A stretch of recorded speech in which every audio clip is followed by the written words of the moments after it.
Bismillahirrahmanirrahim. Assalamualaikum warahmatullahi wabarakatuh. Waalaikumsalam. Sahabat Islami yang dirahmati Allah Subhanahu wa taala, pada kesempatan kali ini saya ingin mengadakan sebuah podcast yaitu tentang profesi keguruan PAI bersama Ustadz Muslih Chandra Kusuma. Baik, langsung saja untuk teman-teman sahabat Islami yang dirahmati Allah Subhanahu wa taala, kita masuk ke sesi tanya jawab. Mohon maaf sebelumnya Ustaz, selamat malam dan apa kabar? Alhamdulillah. Alhamdulillah. Langsung saja izin Ustaz untuk bertanya tentang profesi keguruan PAI. Ini teman-teman pengen banyak tahu juga Ustaz tentang profesi keguruan PAI itu seperti apa. Sebelumnya yang pertama, mungkin bisa diceritakan sedikit Ustaz tentang latar belakang Ustaz dan bagaimana Ustaz memutuskan untuk menjadi guru PAI. Ya, selamat pagi. Assalamualaikum warahmatullahi wabarakatuh. Waalaikumsalam. Alhamdulillah,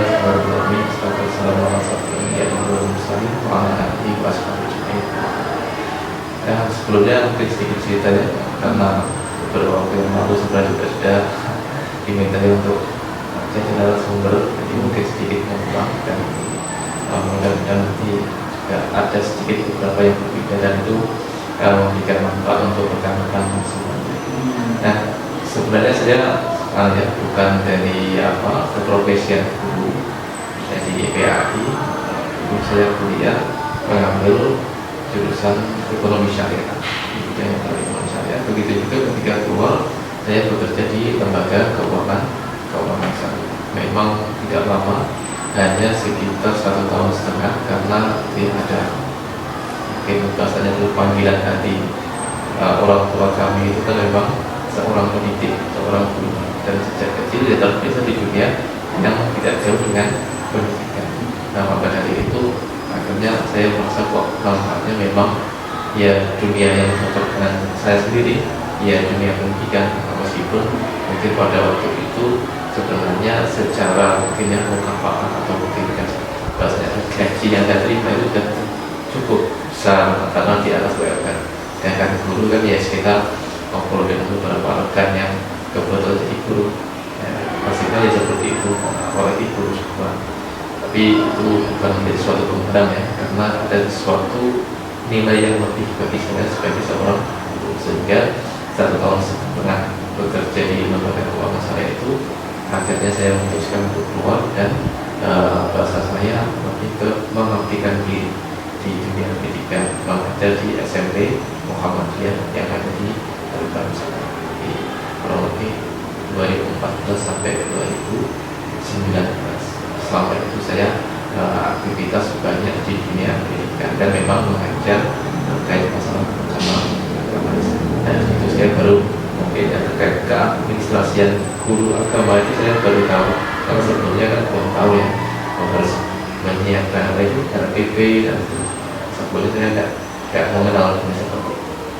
Tapi yang paling prinsip adalah mungkin yang menjadi alasan kemudian saya itu termotivasi di dunia pendidikan. Tidak lain, ini adalah suatu mungkin anggapan saya menilai itu pendidikan itu sebagai pintu kita menguasai suatu peradaban secara lebih luas. Jadi kalau kita berbicara mengenai sejarah-sejarah itu ya, peradaban maju itu tidak lepas dari bagaimana peradaban itu benar-benar menjadikan pendidikan itu sebagai sesuatu yang utama.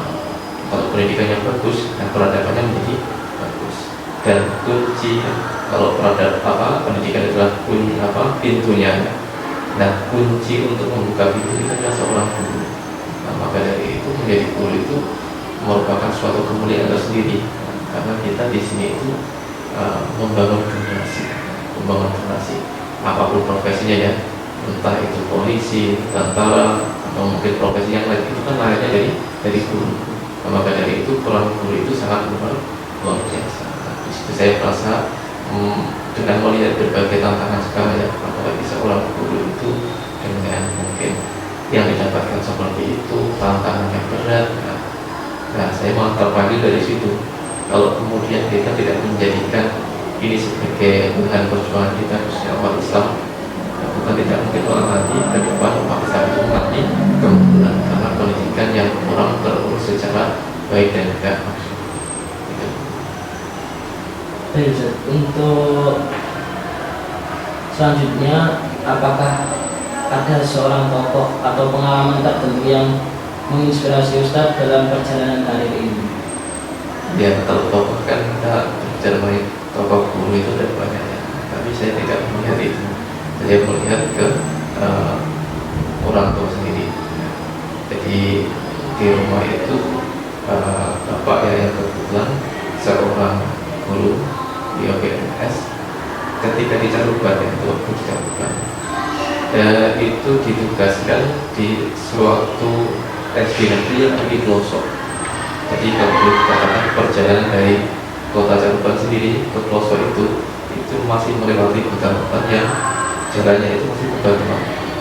Nah, di situ kalau katakanlah jarak ya bisa mencapai lebih dari setengah jam untuk bisa sampai di tempat tersebut. Karena itu memang agak sedikit terisolasi, sangat jauh, bahkan perbatasan dari Kabupaten Madiun sampai ke Bojonegoro. Kan berarti benar-benar pelosok.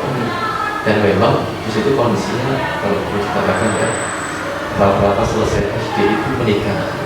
Pada waktu itu bapak di situ kurang lebih dari 15 tahun. 15 tahun. Jadi kalau saya ingat itu dulu berangkat pagi pulang itu selalu mendekati maghrib.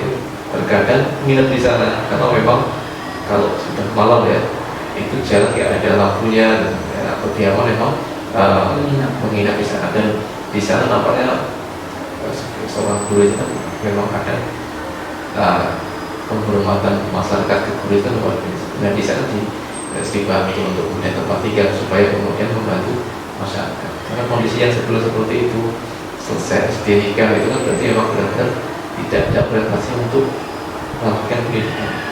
Nah itu artinya saya lihat perjuangan untuk menjadi guru itu seperti itu. Saya selesai ketika keluar dari lembaga keuangan itu sebenarnya juga sempat diminta untuk ke sana karena memang orang tua sebelumnya pernah di situ. Nah mikirnya dari masyarakat sana ya ini adalah penerusnya saja anaknya untuk kemudian membantu. Nah saya mengajar di situ kurang lebih satu semester ban bocor di pertengahan. Dia kadang mogok. Dan kita kan susah kalau sudah di hutan-hutan dan tempat seperti itu. Kita mau minta tolong ke siapa? Bahkan saya servis motor itu sebulan bisa beberapa kali karena saya ingin jalannya seperti itu. Entah apanya yang bisa itu selalu. Dan itu yang saya mau balik miknya. Dan ini orang tua kita itu kan sampai 15 tahunan. Artinya kan perjuangannya kita sangat besar, luar biasa. Dan saya satu semester karena pada waktu itu saya juga masih melanjutkan kuliahnya pasca sarjana. Saya merasa nggak kuat. Jadi saya waktu mengajarnya di kota saja karena saya juga harus melanjutkan pendidikan S2 itu. Tapi yang saya ambil dari pelajaran itu adalah kita mengajar, kita mendidik itu memang butuh perjuangan. Baik prosesnya bahkan ketika menghadapi siswa dan juga murid kan tidak mudah. Tantangannya dari yang mulai nakal susah diatur, karakter yang beragam macam-macam, belum nanti terkait wali murid yang beragam itu kan tantangan. Jadi memang kita benar-benar di situ harus ikhlas dan memang butuh perjuangan yang sangat luar biasa. Sama seperti tadi, alhamdulillah memang saya melihat ketika orang tua itu di sekolah tersebut akhirnya merintis sanawiyah sehingga setelah SD kemudian sekarang bisa melanjutkan sanawiyah. Akhirnya mulai kenal dunia pendidikan di luar. Jadi mulai tadi ya saya melihatnya kita berbicara pendidikan itu memang orientasinya adalah bukan sekedar memberikan ilmu keagamaan atau ilmu apapun, tapi lebih bagaimana kita berorientasi untuk membangun generasi. Nah seperti kasus tadi di pelosok itu kan kita harusnya memang membangun generasi, dimotivasi supaya mereka lanjut sekolah, lanjut mungkin juga kuliah, sehingga nanti mereka bisa kembali ke tempat itu lagi. Dan sekarang ini proses itu terjadi. Jadi sama kita di dunia pendidikan di kota pun ya, memang yang harus kita pikirkan bukan hanya sekedar kita yang menggugurkan kewajiban aja selesai, tidak, tapi kita membangun generasi. Jadi kalau kemudian kita terbatas di tadi formal tadi, selesai mengajar, selesai, itu bagi saya bukan pendidikan, itu masih dalam proses pengajaran, karena kita hanya menyampaikan ilmu.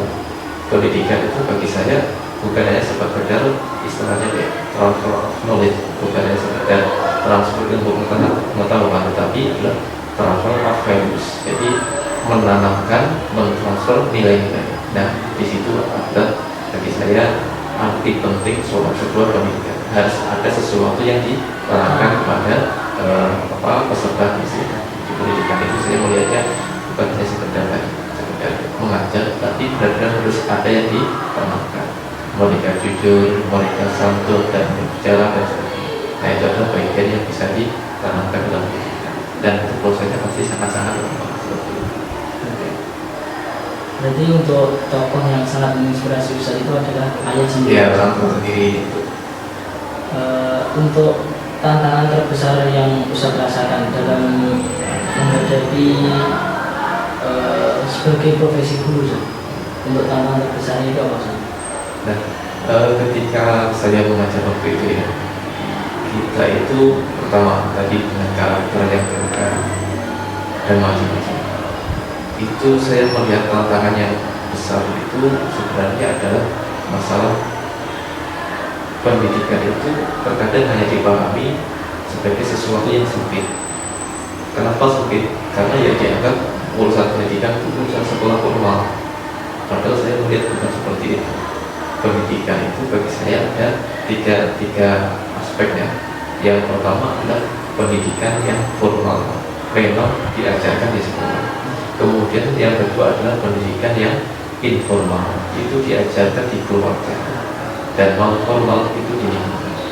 Jadi kalau pendidikan itu ingin menghasilkan peserta didik yang berhasil, generasi tadi, maka ketika aspek itu, ketiga unsur itu harus bersinergi untuk membangun pendidikan bersama. Jadi kalau katakan seorang peserta didik di sekolah sudah baik dengan pendidikan yang baik, level formal,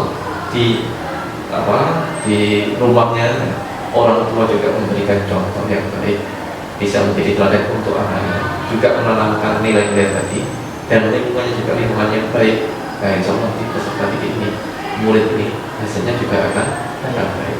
Jadi kadang kalau kemudian maaf lingkungannya kurang baik, di keluarga juga tidak baik, kemudian hanya mengharapkan di level sekolah formal dan menjadi orang baik, nampaknya berat.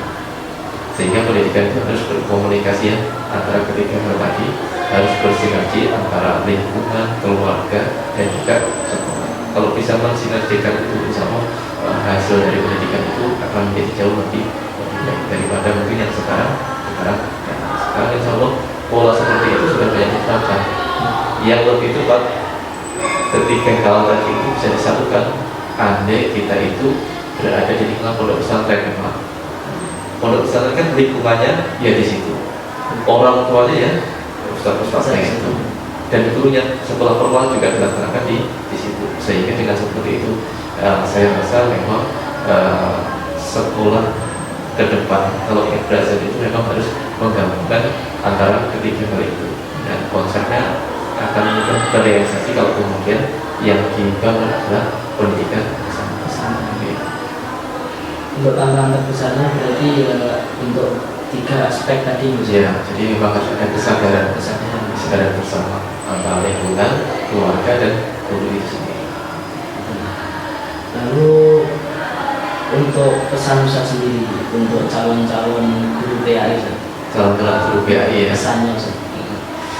Ya, kalau saya tadi cerita ya, guru PAI itu khususnya sekarang ya, itu mungkin andai bukan PNS atau mungkin di sekolah yang besar, itu yang mendapat juga kecil. Jadi kalau mengharapkan itu, nampaknya segala beralih profesi saja lah ya.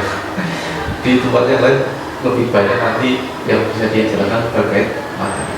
Tapi kalau kemudian kita menghadapkan sesuatu yang berbeda, tadi mungkin pembermanfaatan masyarakat, mungkin terkait bagaimana kemanfaatan kita sebagai manusia, manusia. Apalagi ada panggilan hati dalam dunia pendidikan. Peran pendidikan itu besar ke depannya. Nah itu nanti insya Allah dengan menjadi guru itu saya rasa merupakan suatu profesi yang terbaik, karena nanti orientasinya adalah membangun suatu peradaban. Nah kalau kemudian dilihat dari aspek yang lainnya di dalam ini, saya kaitkan sedikit dengan masalah ekonomi syariah. Dan di ekonomi syariah itu ketika kita membahas terkait profesi itu dalam Islam itu nilainya ada beragam. Karena itu ada yang disebut dengan qimatul amal fil Islam, nilai sebuah pekerjaan profesi dalam Islam. Nah, profesi itu dinilai berdasarkan apa? Nah, dalam kajian ekonomi syariah itu ada dua hal yang menjadi orientasi. Yang pertama, pekerjaan itu kita harus mengorientasikan untuk mendapatkan ujur. Ujur itu bahasa kita gaji, mukafat. Nah, kita bekerja dia berorientasi pada itu, dan itu sesuatu yang wajar dan tidak ada masalah. Memang kita harus mendapatkan itu, tapi kembali lagi harus ada profesionalitas. Kalau memang bukan kompetensi kita kemudian dipaksakan kan menjadi tidak baik. Misalnya kita ahlinya sebagai seorang guru tiba-tiba diminta untuk menjadi politisi dan yang lainnya, itu yang macam-macam biasanya bukan ahlinya. Apalagi sebaliknya, seorang mungkin mohon maaf ya pengusaha tiba-tiba diminta untuk menjadi guru. Jangan-jangan nanti melihat itu sebagai ini sasaran untuk mendapatkan uang, kan seperti itu.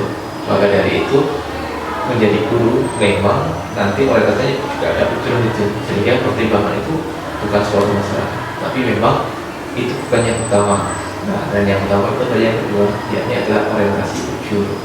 Ujur itu sebenarnya hampir selamanya berdasarkan juga kata ajarun yang namanya balasan. Nah, kalau ujur itu adalah balasan di dunia, ujur itu adalah balasan di akhirat. Maka ujur itu adalah nilainya adalah nilai pahala. Sehingga kita bekerja di profesi apapun, di situ ada potensi pahala, itu adalah pekerjaan yang terbaik untuk kita. Apalagi seorang guru dengan peran membangun peradaban tadi, itu potensi pahalanya sangat luar biasa. Maka dari itu dalam menjalankan aktivitas guru, ya kita harus benar-benar baik. Jangan kemudian sudah punya potensi pahala yang luar biasa, tapi cara kita mengajar kurang baik, hanya berorientasikan hal-hal tadi, kan nilainya menjadi rendah kalau sudah seperti itu, karena kita tidak mengorientasikan pada pahala. Maka dari itu sebenarnya profesi yang terbaik menurut saya adalah profesi yang di situ kita mendapatkan pahala. Jadi kalau menjadi guru, guru yang aktivitas gurunya adalah aktivitas yang berpahala, mengajarnya kita insya Allah bernilai pahala. Kita berangkatnya ke sekolah juga bernilai pahala. Kita menyampaikan itu juga bernilai pahala. Nah, insya Allah dengan seperti itu profesi guru ini adalah profesi yang terbaik, karena mengorientasikan bukan hanya sekedar urusan dunia tetapi urusan akhirat. Karena itu tergambar dari doa dunia, Rabbana atina fid dunya hasanah wa fil akhirati hasanah.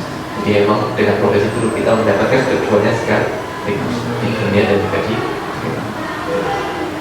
Baik, untuk sahabat Islami, untuk pesan yang disampaikan oleh Ustaz Musa tadi adalah jika kita ingin menjadi seorang profesi guru, kita harus berorientasi dengan akhirat.